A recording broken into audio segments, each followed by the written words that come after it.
अखियों ने खींची कोई और तस्वीर तेरी, रांझिया भूलता है और कोई हीर तेरी। अखियों ने खींची कोई और तस्वीर तेरी, रांझिया भूलता है और कोई हीर तेरी। दर्द की झील का पानी वो क्या पी लिया, जब से तेरा नहीं दिल ना किसी का रहा।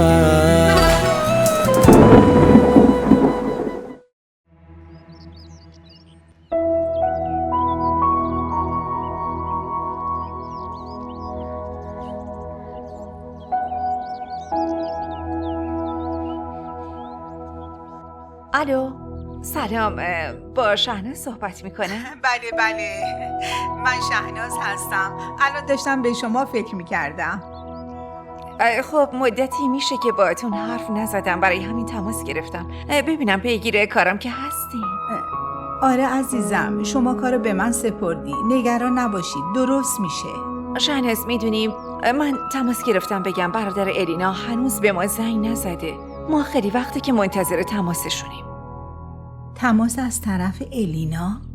آره الینا خودی شماره شهزاده خواست، گفت برادرش میخواد با شهزاده حرف بزنه. اما خب بعدش خبری نشد و کسی زنگ نزد. شما یه لطفی بکنین شهناز، ببینین چی شده و حرف حسابشون چیه. ببینین چه خبر شده، چرا تصمیمشون تغییر کرده. شهناز اگه حتی پول بیشتری هم میخوای من بهت میدم، مشکلی نیست، ولی لطفاً هر طوری شده این مسئله رو حل کن.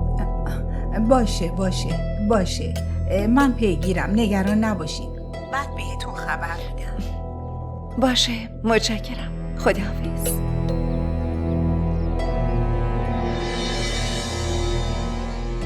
عجیبه، یعنی چی؟ این دیگه چه جور داستانیه؟ من که با خانواده الینا حرف نزدم. موضوع چیه؟ اینا که فقط شماره تلفن منو دارم. این تلفن دیگه از کجا آمده؟ نکنه یه نفر دیگه با اینا تماس داره. آره باید تحتشو در بیارم.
ببینم اینجا چه خبره؟ حنا بندون الیناست. حنا بندونه؟ آره. شما هم بفرمایید داخل.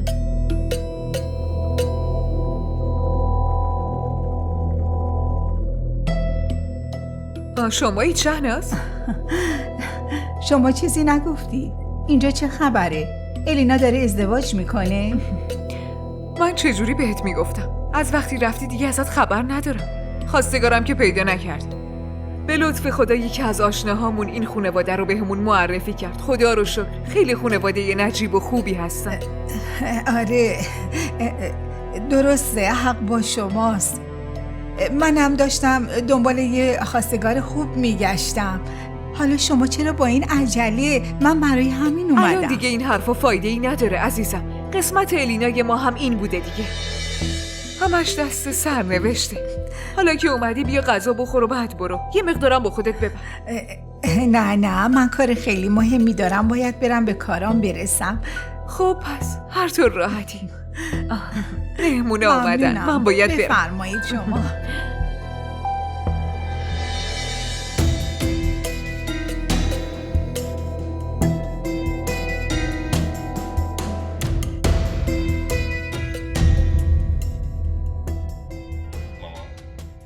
غذا پختین مگه نه؟ میشه برام بکشین؟ من باید زود برم شرکت. بله اومدی مامان؟ از کی تا حالا منتظرت بودم، خیلی دیر شده. حالا که از پا افتادم توقع داری کلفتی زنتو بکنم؟ رفتم خونه الینا. الینا کیه؟ همین زن سوگلی. بهش بگو پشت بره. آره الینا کیه ها؟ همون الینایی که خواب از چشم دوتا خانواده گرفت. کدوم الینا؟ فهمیدی؟ عجب، از خونه الینا بودی. بگو ببینم اونجا چی کار داشتی؟ چرا به هم نگفتی؟ واسه یه کاری رفته بودم و خونه‌شون. وقتی رسیدم اونجا فهمیدم هنو بندونش. هنو بندونه کی؟ الینا. الینا داره ازدواج میکنه؟ ای خدا، چقدر زود دعاهام برآورده شد. نجات پیدا کردیم. نجات پیدا کردیم؟ دخترم تازه وقت جون دادنه. بله الان وقت شادیه مامان، چرا از این حرفا میزنی؟ شادی؟ خواهر شهرزاد با هم تماس گرفت و گفت یه دختر به اسم الینا بهشون زنگ زده و باهاشون حرف زده. منم رفتم ببینم جریان چیه. نمیفهمم. حالا اون که داره ازدواج میکنه برای چی به اونا زنگ زده؟ ها؟ من ساده رو ببین. بدو رفتم با الینا حرف بزنم. همین؟ مشکلت این بود؟ خب از من میپرسیدی اینقدر به زحمت نمیافتادی. خودم بهت میگفتم. چی؟ تو از کجا میدونی؟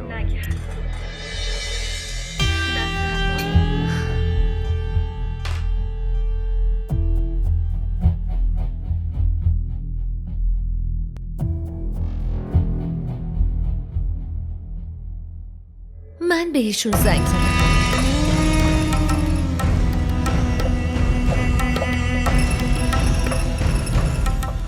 چی؟ تو بودی؟ برای چی تماس گرفتی ها؟ برای چی؟ خدایا توبه، چرا اینجوری سرم داد میزنی؟ من که بهت گفتم شماره‌شو میخوام. خب چرا بهم ندادی؟ شماره‌شو پیدا کردم و بهش زنگ زدم. تو واقعا کار بدی کردی. حالا ببین چه بلایی سرمون میاد. هیچ اتفاقی نیفتاده مامان، اینقدر بزرگش نکن. مگه چی شده؟ برو قرص فشار خونتو بخور. اون پولی که من به هزار بدبختی برای جوش دادن اونا گرفته بودم حالا کی میخواد پس بده ها؟ تو چرا فقط به فکر پولی؟ اصلاً مگه واجب بود با این عجله بخوای بری خواستگاری رو انجام بدی؟ از یه طرف خواستگاری و از اون طرف هم ازدواج، مگه میشه؟ از این طرف مراسم خواستگاری، از اون طرف ازدواج. این آرزوشونه. واقعا میدونی چیه؟ دلم میخواد لهت کنم. باشه ماما، خودم براش یه فکری میکنم. خدایی میگه فکر میکنم.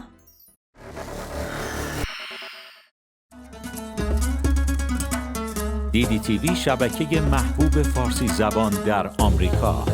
سابسکرایب کنید و تمام سریال های مورد علاقه خود را در سراسر دنیا تماشا کنید.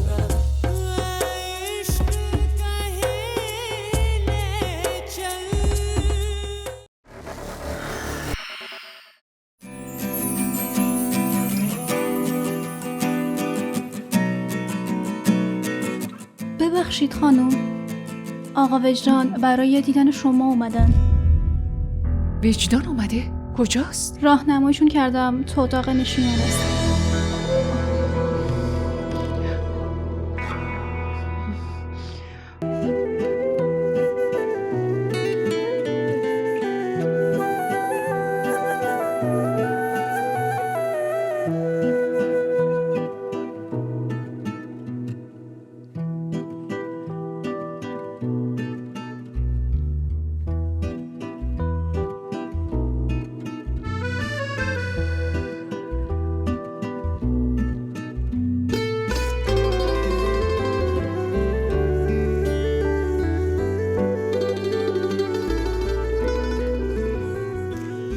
عزیزم تو خیلی خسته شدی.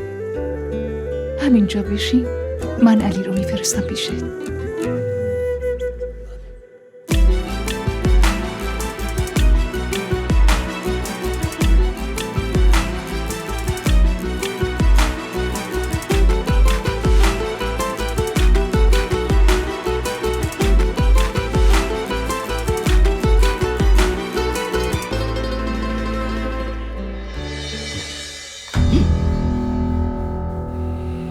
هر اتفاق خوبی که تو زندگیمون میفته چرا میخوای خرابش بکنی؟ چرا نمیذاری ما با آرامش زندگی کنیم؟ بلند شده اومده انگار عضو خانواده است. چه خبری؟ یواشتر. خونه پر از مهمونه. الینا هم اون بالاست، چه فکری میکنه؟ از این بپرس الان اینجا چی کار میکنه؟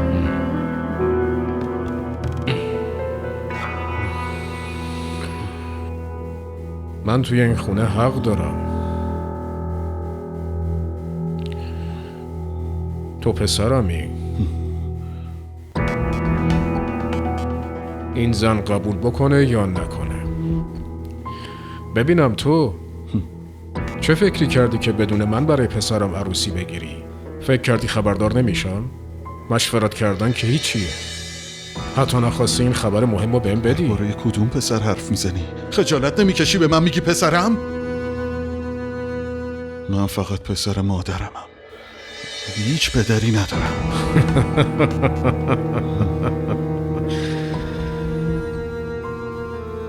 تو منو قبول کنی یا نکنی هیچ فرقی نمیکنه. من هنوز پدرت هستم. وجدان؟ آقا وجدان، به خاطر خدا از اینجا برو. آبرومونو جلوی مهمونا نبر. امروز برای پسرم روز بزرگیه. تو رو خدا شادی پسرمو خراب نکن. تغییر کردن این کار همیشگیشه. من میخوام عروسمو ببینم. کجا صداش بزنید؟ وقتی پسرت نیستم کدوم عروس؟ علی لطفا. علی تمام زندگیشو بدون پدر گذرونده، هیچ وقت کنارش نبودی. حالا که میخواد طعم خوشبختی رو بچشه اومدی زهر مارش کنی؟ چطوری روز میشه بگی من باباتم؟ کدوم بابا آخه؟ بابا اینجوری میشه؟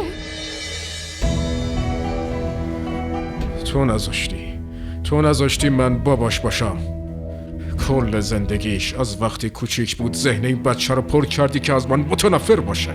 تو اونقدر دل سیاهه که جلوی یه پسر 5 ساله باباشو اینقدر پست نشون دادی. این تو بودی که زندگیشو تباه کردی. تو تباه کردی، نه من. تو هیچ وقت اجازه ندادی که من براش پدری کنم. مگه من از مسئولیتم شونه خالی کرده بودم؟ مگه من نگران زندگی پسرم نبودم؟ ولی به خاطر کینه‌ای که از من داشتی از علی انتقام گرفتی. پسرمو ازم گرفتی، اون از پدر خودش بیزار کردی. مگه تو کی هستی که تو خونم وایسادی و هرچی دلت میخواد به مادرم میگی؟ این سالا کجا بودی؟ الان رسیدی میگی باباتم؟ از وقتی یادم میاد مردم ازم میپرسیدن بابات کیه؟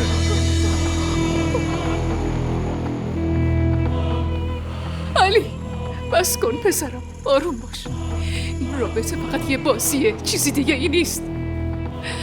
بشنو، ازت خواهش میکنم به خاطر خدا از اینجا برو.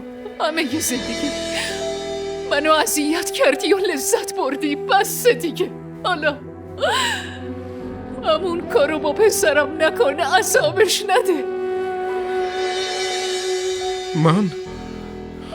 من چطور میتونم پسر خودم رو اذیت کنم؟ تو همیشه درباره من اشتباه فکر کردی.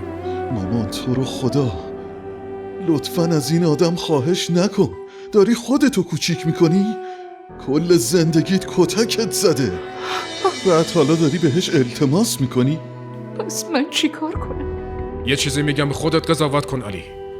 اگه من گناهکارم به همون اندازه مامانت هم گناهکاره. هر دومون مقصر بودیم. اگه من رو دست بلند کردم تو هم زبونت کار میکرد.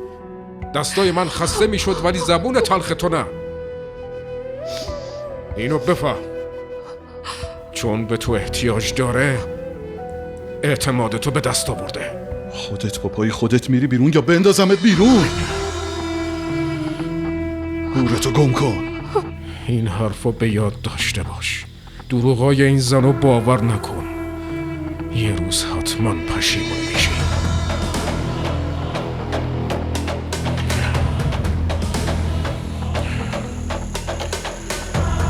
ما را در شبکه‌های اجتماعی دنبال کنید.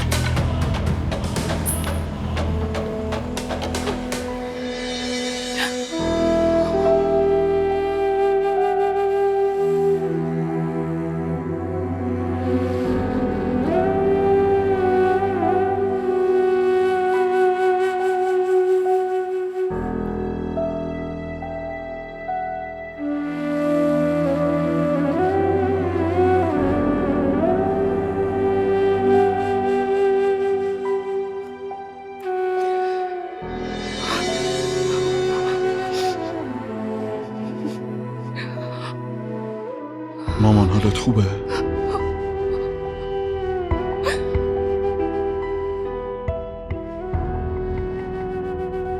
تو برو، الینا تو اتاق منتظرته. امروز تو این خونه روز اولشه. حالا با این سر و صدا چه فکری میکنه؟ برو، تو برو.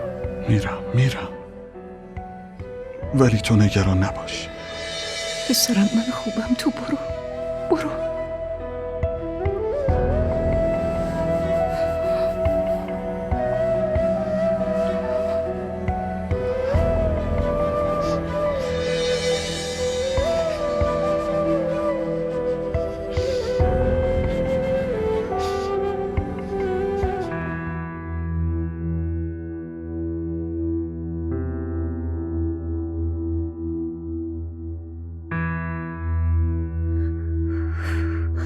به مامان زنگ بزنم یا نه؟ بلش کن، حالا که نگرانم میشه. اینجا چه خبره؟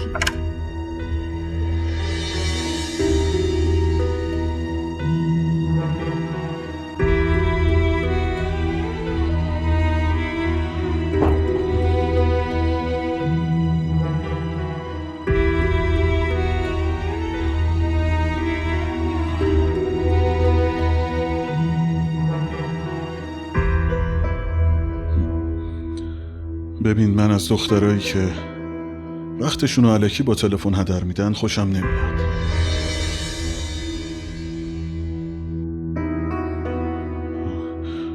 فیسبوک هم داری؟ آره.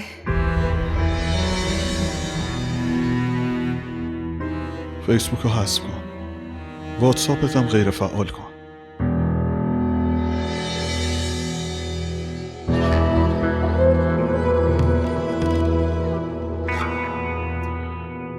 الینا ببین، من اصلا دوست ندارم که خانوم خونه از صبح تا شب مشغول تلفن باشه و نتونه به کار و زندگیش برسه. موبایل خیلی وقت گیره، سرت گرم میشه، اون وقت ساعت میگذره و تو متوجه نمیشی. لطفاً الینا کاری نکن که من ناراحت بشم.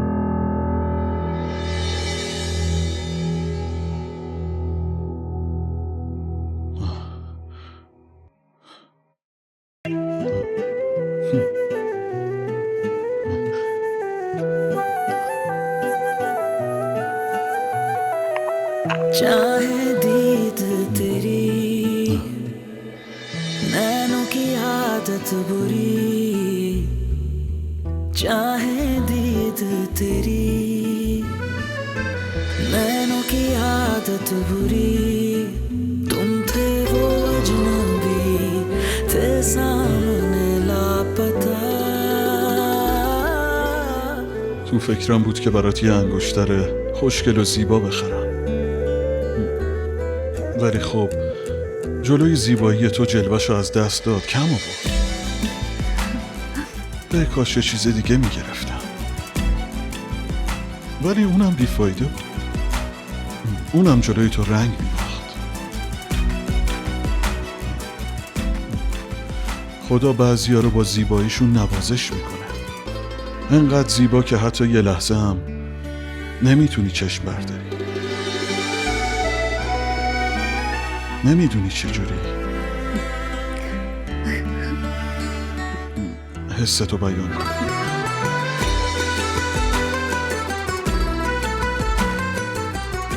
انگشتر قشنگیه. خیلی ممنون.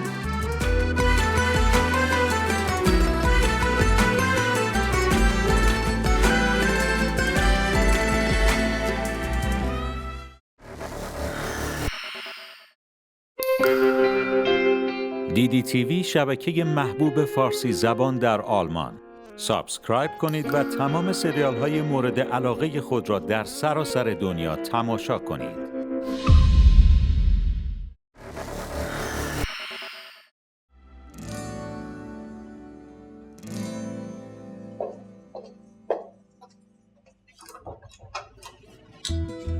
سلام. سلام، روزتون بخیر. بفرمایید. چطورین شما؟ من کاملا خوبم. چرا خودتون رو به زحمت انداختین؟ من کلا به این رسم اهمیت نمیدم. نه چه زحمتی؟ دیگه رسم و رسوم این دور زمان است. بهتره که ما انجام بدیم. اگه بخوایم با رسوم پیش بریم معلوم نیست که چه کارایی باید انجام بدیم. الینا کجاست؟ پیداش نیست. دخترمون تو اتاقشه. اگه میخوای بری پیشش، اتاق سمت چپیه. باشه، اینو میذارم اینجا، میرم پیشش. همه چی خوبه؟ خدا رو شکر. بفرم. خیلی ممنون. به خدا خیلی به زحمت افتادین. متشکرم. نه بابا، اشکالی نداره، وظیفه است.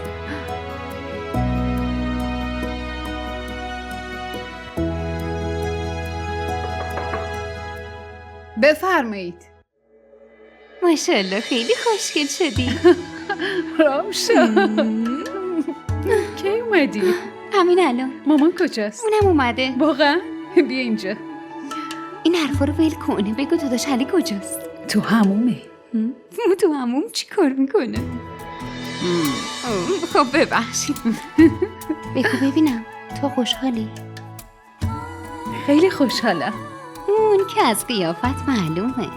بگو ببینم داداش علی رونما چی بهت هدیه داد؟ وای این خیلی قشنگه. باید به سلیقه‌اش آفرین گفت. بریم صبونه بخوریم وگرنه سرد میشه. نه ما براتون صبونه آوردیم، شما بخورین. ما هم یه چند دقیقه دیگه میریم خونه، همونجا صبونه میخوریم. من همش نگران این بودم که خانواده شوهرت بهت صبونه میدن یا نه. خدا رو شکر تو خونه ما صبونه پیدا میشه. ما تو مریخ زندگی نمی کنیم، نگران نباش، گرسنم نمیمونیم. سلام داداش علی. چقدر خوب که فهمیدیم سلام کردنم بلدی. میدونید خوب شد که ما هم فهمیدیم هم سلیقتون خیلی خوبه، هم بلدید حرفای خوب بزنید. این خودش هنر خیلی بزرگیه. میگم این از چهره خانمت مشخصه. بریم صبونه بخوریم؟ بریم.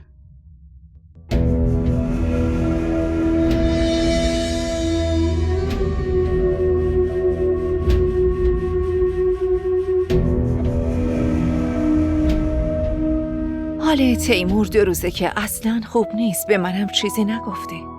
شاید من نمیتونم پروازمو لغو کنم، مجبورم برم. اونش که درسته، ولی چرا حالا در مورد وضعیتش به هم داری میگی؟ الان حالش چطوره؟ خوبه؟ اون خوبه، نگران نباش. آصفم پیششه. به هر حال من از اینجا نمیتونم براش کاری انجام بدم، بهتره برم ببینم در چه حالیه. آره خب، ولی در مورد اون کاری که گفته بودی که میخوای منو راضی کنی، اون موضوع چی میشه؟ اون چی میشه؟ معلومه که فراموش نکردم. من همه ی مسئولیت رو سپردم به شهناز، گفتم پیگیر کار باشه. مطمئنم این وصلت جور میشه. درست آبجی، جلوی شما رو نمیتونم بگیرم. حضور شما اونجا واجب تره الان. فقط نگران بودم که کار من بخواد نیمه تموم بمونه. چرا نیمه تموم بمونه؟ کار آسانی نبود که بعد از این همه مدت تو راضی شدی ازدواج کنی. مگه دیوونم که عروسی تو رو جور نکنم و برم؟ نگران نباش. وقتی رسیدین از حال تیمور بهم خبر باشه حتما.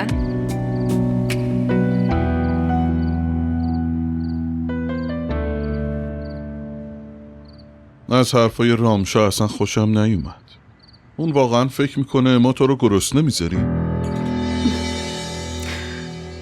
داشت شوخی میکرد علی. اون عادتشه که اینجوری حرف بزنه. تو حرفاشو به دل نگیر لطفا. اون رابطه خاصی با من نداره که بخواد از این شوخیای بی مورد با من بکنه.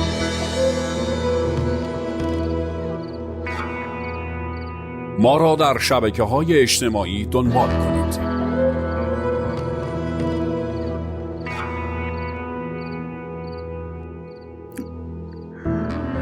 علی، اون خواهرزنت خوب شوخی میکنه. بره با کسی شوخی کنه که دوست داره. من اهل این شوخی ها نیستم. تو یه جور رفتار میکردی انگار من همیشه ناراحتت میکنم.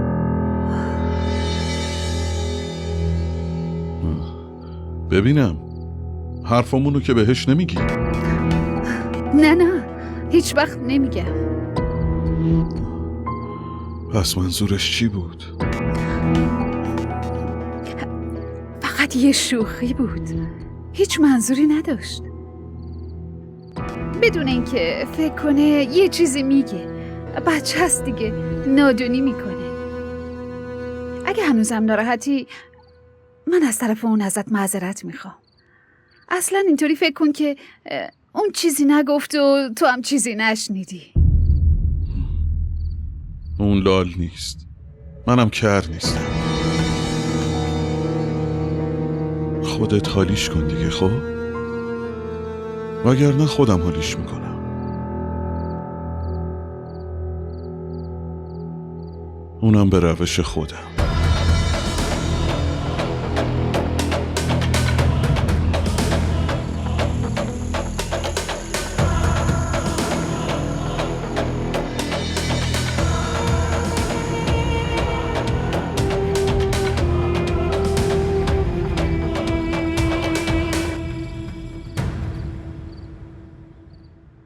سلام شهناز خانم. علیک سلام. خیلی ببخشید که منتظر موندیم، شرمنده، داشتم وسایلمو جمع میکردم.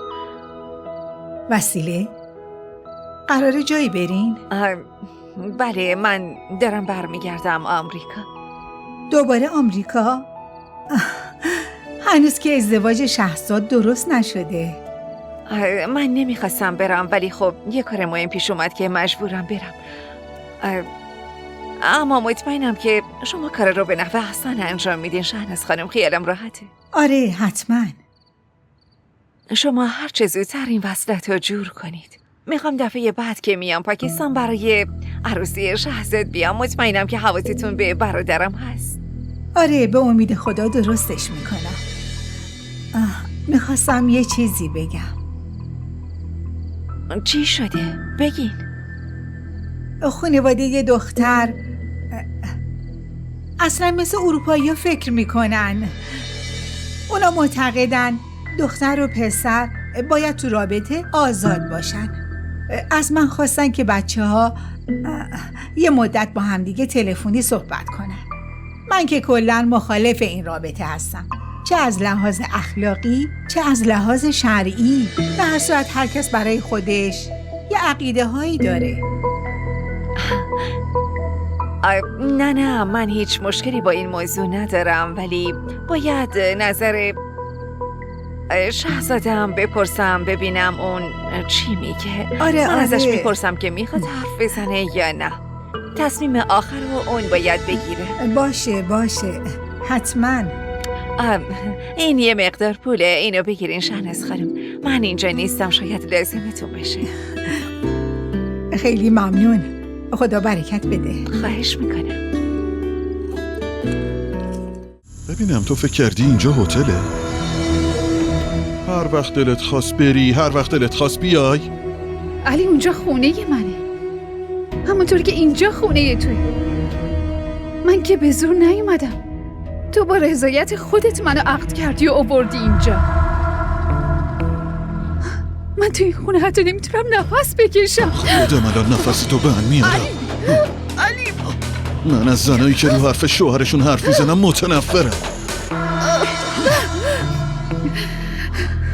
پس چطوری میتونی مامان تو دوست داشته باشی؟ چه جرأتی راجع به مادر من حرف میزنی ها؟